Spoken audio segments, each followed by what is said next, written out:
9391.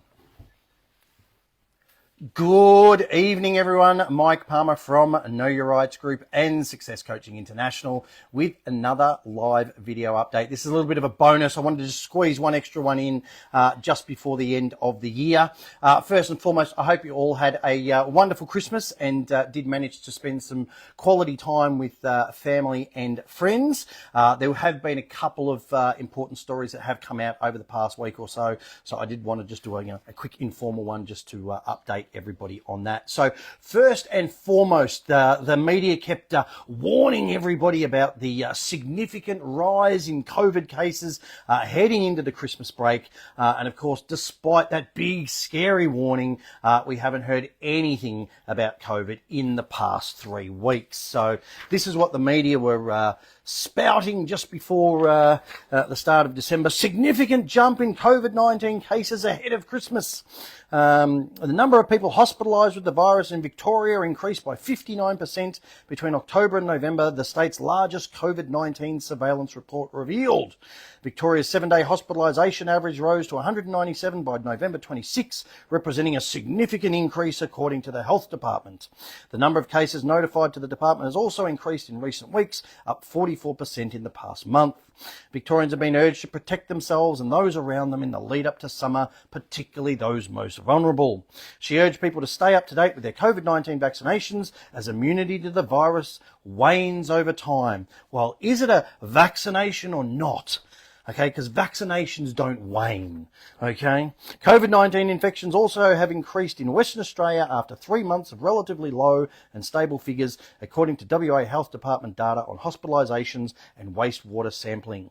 New South Wales and Queensland have experienced slight increases to reported infections, but their overall numbers of COVID-19 cases remain low. So why are we even talking about it?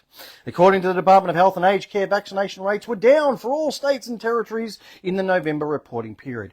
Thank the Lord some people have finally woken up. It comes as a research survey commissioned by vaccine manufacturer Pfizer Australia. Well, there you go, that says it all. Revealed less than half of all Australians would test for COVID-19 if they were symptomatic. Brilliant. People are finally getting the message. Hallelujah. It's only 3 years too late, but hey, at least we got there. Australia's drug regulator, the Therapeutic Goods Administration, approved Pfizer's newest vaccine in October. The vaccine targets the Omicron subvariant JN1 and will be available for anyone aged 6 months or older from December 9th. I mean, isn't it perfect that they just announced this just as this new vaccine's just been approved by the TGA? How convenient. I wonder why they've really released that media article. As usual, it's just more fear-mongering to try and get people buying into the government narrative. But as you can see, more and more people are starting to finally see through the rubbish. They realise that it's all just scare tactics, has no basis in reality, much like the whole pandemic itself. Now, speaking of a Christmas, there was another major outage with 2 banks, believe it or not, on Christmas Eve. Now, this again highlights the importance of pushing back against the cashless agenda at every single opportunity. So if you weren't one of the people that was affected by this outage, please make sure that you are at least aware of it. This is the title of the article. Outages hit several banks, including ANZ and Bendigo Bank, on Christmas Eve. ANZ is among several banks that have been hit by an outage, with some customers experiencing issues accessing their accounts online. The Big Four banks confirmed intermittent issues had been reported on its Go Money app and internet banking services in New Zealand. An ANZ spokesman apologised for the inconvenience and said the bank was working quickly to resolve the problem, blah, blah, blah, blah, blah, as they usually say. Bendigo Bank has also been impacted in Australia, with customers having trouble accessing the phone app and e-banking services. Our teams are working to restore the service as soon as possible. Yada, yada, yada. Social media users who are customers of Bendigo Bank were left outraged. Bendigo Bank ruined Christmas, one wrote. Another added, pathetic. This is happening more and more with the Bendigo Bank app, a third added. Others are saying they are considering taking their business elsewhere as they've been affected by the problem on several previous occasions. The tech issue has left many customers in rural communities unable to access essential banking services. I'm in a country town where they don't have a branch, so I'm stuck, one person wrote. Others said they were experiencing difficulties paying for fuel at a local Bowser. Some said the issue could derail planned festivities and family gatherings ahead of Christmas Day on Wednesday. "If I don't do the trek to town soon, there won't be Christmas lunch at this house," one infuriated person wrote. Now, I've warned everybody, this is going to keep happening more and more and more. We're going to see more outages, more hacks, more data breaches. I mean, the powers that be are clearly showing you what the issues are with this push towards a cashless society. So if you don't see that, if you don't recognize that, if you don't stand up against it and ensure that it doesn't happen, then with all due respect, you only have yourselves to blame. They're not hiding any of the problems. They're not hiding any of the issues. If you ignore them, then that's up to you. And here's the next thing. I guarantee you, as honest as I'm standing here right now talking to you, they are going to be pushing even harder for this cashless agenda next year, even more than they already did this year. Okay, so it is important to stand up and fight back. Now, speaking of that cashless agenda, there was another very interesting story that came out just before Christmas, and that was where a stolen car was actually rammed into a cashless Nandos restaurant with a very poignant message spray painted down the side of it. Now, if you missed that article, it has been doing the rounds on social media quite a bit. This is what happened. Wild message written on car rammed into popular restaurant chain. An allegedly stolen car was rammed into the side of an inner city fast food venue on Friday morning, and the message sprayed on the vehicle has people talking. A seemingly fed up customer rammed a spray painted car into the side of a Nandos in Melbourne's north on Friday morning, suggesting a link to the restaurant's cashless payment announcement earlier this year. Emergency services were called to the Nandos on Barclay Street in Footscray about 2:15 a.m. Friday after reports a car had driven into the front of a building. Police found an allegedly stolen white Volkswagen abandoned at the scene. Written on the side of the car in orange spray paint read a message, "We don't accept cash here." It appears the message was aimed at Nandos, which announced it would only accept card payments in its Australian restaurants in May this year. The change came to public attention after a Reddit post showed a sign inside a Nando's store announcing the change. "We're card only," the sign read. "Sorry, guess we're part of the New World Order now. Just kidding, card payments mean we spend less time counting coins and more time perfecting your chicken." What a load of garbage. They counted coins and counted notes for decades beforehand. Why do they need to give it up now? The link to the New World Order, believe me, is closer than they would have you appreciate. The news divided fans, with some left outraged by the removal of cash payments. So again, I want to make it clear, we certainly do encourage everyone to fight back against the cashless agenda, but that sort of thing is definitely not something that we would condone. Having said that, though, we do find it interesting that rather than just dumping the car, which is what happens to most stolen cars nowadays, they chose to leave that message, which certainly did get the attention of the media. Now, rather than going out and stealing cars and crashing them into cashless venues, there's a much simpler thing you can do, and that, of course, is you can just simply join our Call Out Cashless Businesses Facebook group. So if you're watching this on Facebook, you'll find a link coming up in the comment section. Otherwise, just go to Facebook, look up Call Out Cashless Businesses, and let's name and shame those businesses like Nandos that refuse to accept cash. Okay, and of course, direct people to any stores that encourage the use of cash. And of course, do also be sure to join our sister group, which is the Cash is King discussion group.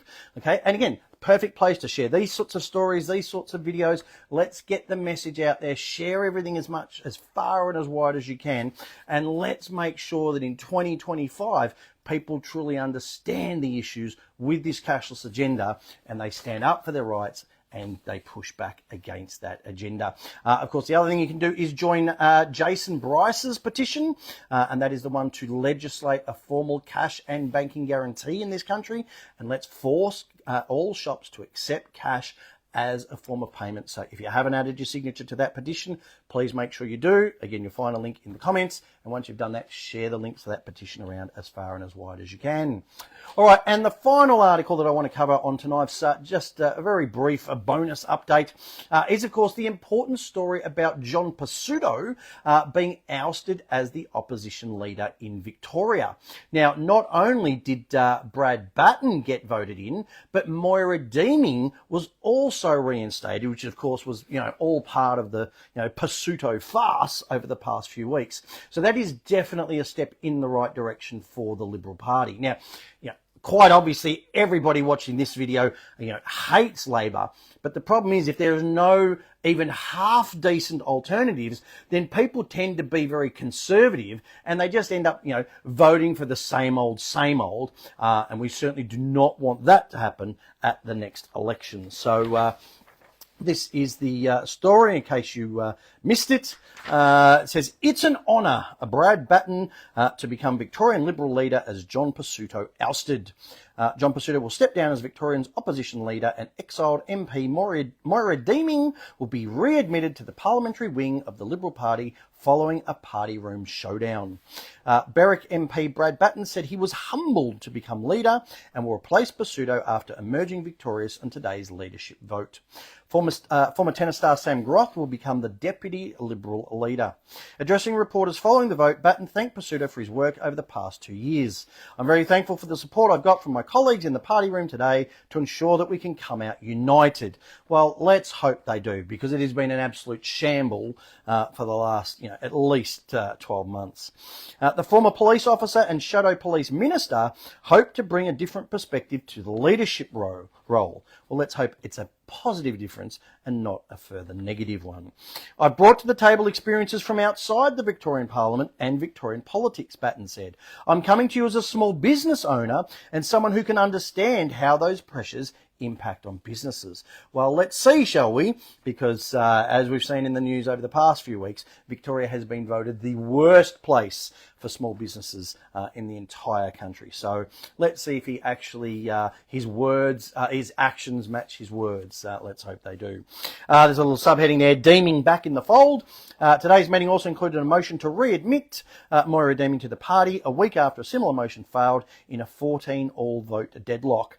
Pesutto used his vote last week to break the deadlock, telling reporters the vote concluded the matter. Well, sorry, John, wrong once again, because it actually got concluded today, despite your assertions that it was concluded beforehand. However, in an extraordinary backflip, Pesutto issued a statement yesterday calling for another meeting on January 15 to discuss and vote on a motion to readmit Deeming to the Parliamentary Liberal Party, thus confirming that it wasn't concluded at all, as he'd previously said, because like most politicians, he can't stand behind his words for more than 5 minutes. Deeming was exiled from the party room last May following her threat to sue Pesutto. Today, Deeming was voted back in by her colleagues, 23 votes to 4. So a very solid victory for her there. And again, let's hope that brings some sort of balance back. Of course, we don't want anything to do with this two-party system. There are plenty of other options out there, but the absolute worst option, of course, is any form of Labor government. So if we can at least get some half-decent alternative to that, that's a step in the right direction. Now, just before I wind up for tonight, and indeed for this year, a very quick reminder that the Aussie speeding fines guys have decided to extend their 25% off Christmas promotion on all of their hard copy ebook memberships, and that will be extended until midnight on New Year's Eve. So again, you'll find a link in the comments, you'll find a link in the description to this video. I've already received a number of emails over the past week from people who've already received a vast array of unjust, unlawful fines. So please protect yourself, protect your license, protect your demerit points, and protect your hard-earned money. Grab a copy of that book, and in particular, that tried and tested. Oh, I've lost my little sticker, but the 3-step process in Chapter 3. Okay, been tried, tested, and proven for 17 years now to work against all manner of unjust and unlawful fines. So protect yourself, grab that, take advantage of that 25% off discount as well. And just one last point before I wind up. For those who are looking to kickstart 2025, and if you want to make it your best year ever, I do have just a few spots left for some one-on-one success and life coaching appointments in the first few weeks of January. So you can go to my website, which is successcoaching.net.au. Again, you'll find a link in the comments. Otherwise, you can just look it up online to find out more about how that coaching works. Otherwise, you can just shoot me an email directly, mike@successcoaching.net.au, if you do want to secure one of those last remaining spots and organise a personalised one-on-one coaching session to kickstart the start of 2025. So that is it for me for this year. As always, I'm going to finish off tonight with some more very interesting memes, just something for people to think about as we roll over from 2024 into 2025. So these types of memes have been doing the rounds for a couple of weeks now. There's not a lot of time left, but who knows, they may still try something. So as it says there, if you enjoyed 9/11 and COVID-19, then you'll love what's coming next. There's been a lot of chatter online about the fake alien invasion, so just keep your eyes open. Who knows? As I said, I wouldn't be beyond believing anything at this point in time. And there's another one along similar lines. There's the aliens talking to each other, saying, oh, you know, can we land yet? No, it's too early at the moment. They're trying to change the climate by stopping cow farts. And of course, we've spoken about that a little bit over the last few weeks and all of this climate change rubbish that they're talking about. Now, on that point, I want to just read this out very quickly. This was posted in a newspaper, and again, I'll let you draw your own conclusions. I can't say too much, of course, because of the good old fact checkers. But this is entitled "Droughts and Floods." I am 74 and have lived in the southwest of Queensland and the northwest of New South Wales all my life. As for long-term weather, I've noticed an approximate pattern of weather patterns. 1960s drought, 1980s drought, 2000s drought, now drought, 1950s flood, 1970s flood, 1990s floods, end of 2010 floods. These are roughly 20-year cycles, all having periods of drought and flood. As for temperature maximums of 44 degrees and minimums of -4 degrees, cover that period of over 7 decades. For some reason, I fail to understand the hysteria about so-called climate change. So, very interesting perspective and point of view from someone, you know, who's been around for 74 years, so they've got the experience to know what they're talking about. And one last one, in case they decide to bring on a new pandemic in 2025, maybe just keep this one in mind there. So it says, how did you know to question their health advice? Well, it all started when I got a ticket for no seatbelt from a guy on a motorcycle. And I'll let that sink in, and hopefully you can connect the dots.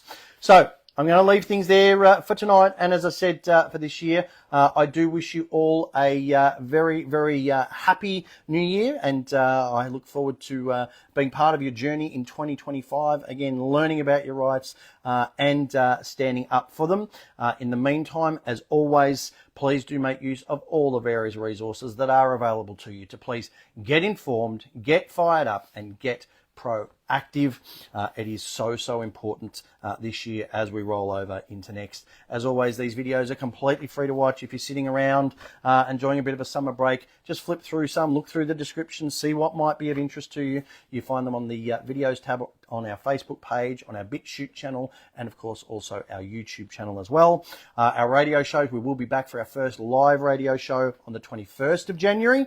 But of course you can listen to all of our previous podcasts. It's about 400 402 or 403 of them from off the top of my head, and it's less than $5 a week to join up as a podcast member. Now, of course, if you want to go above and beyond that, we do, of course, have our Know Your Rights book, the essential step-by-step manual for understanding and exercising your rights. Be sure to grab that. Of course, that Aussie Speeding Fines book that I mentioned just before for challenging all manner of unjust and unlawful fines. And, of course, we do know, especially at this time of year, a lot of people are struggling financially. So please stop throwing good money after bad at these unsecured loans. That's your personal loans, credit cards, things like that. Grab that Bank Secrets Revealed book. You can discharge them, have them written off with just that 4-step process of letters. Very, very simple process to follow. You can get these all individually. You can get them as part of the combo pack. Again, you'll find that in the description, in the comments. That does include our Know Your Rights tote bag, just a little bonus thrown in completely free of charge. Don't forget the weather is warming up, so protect your heads. Grab our caps. People come up, see the logo, come up and have a chat. Great way to meet like-minded people. And finally, but most importantly, do consider grabbing a copy of our home study course. During these holiday periods, a little bit of a break that a lot of people do tend to have, this is the perfect time to just get started on at least some of the DVDs. Remember, it's a full recording of one of our 2.5-day live events. There's 17 DVDs plus a CD. There's 3 workbooks. There's spaces there next to write that you can write notes next to every single slide from every single presentation.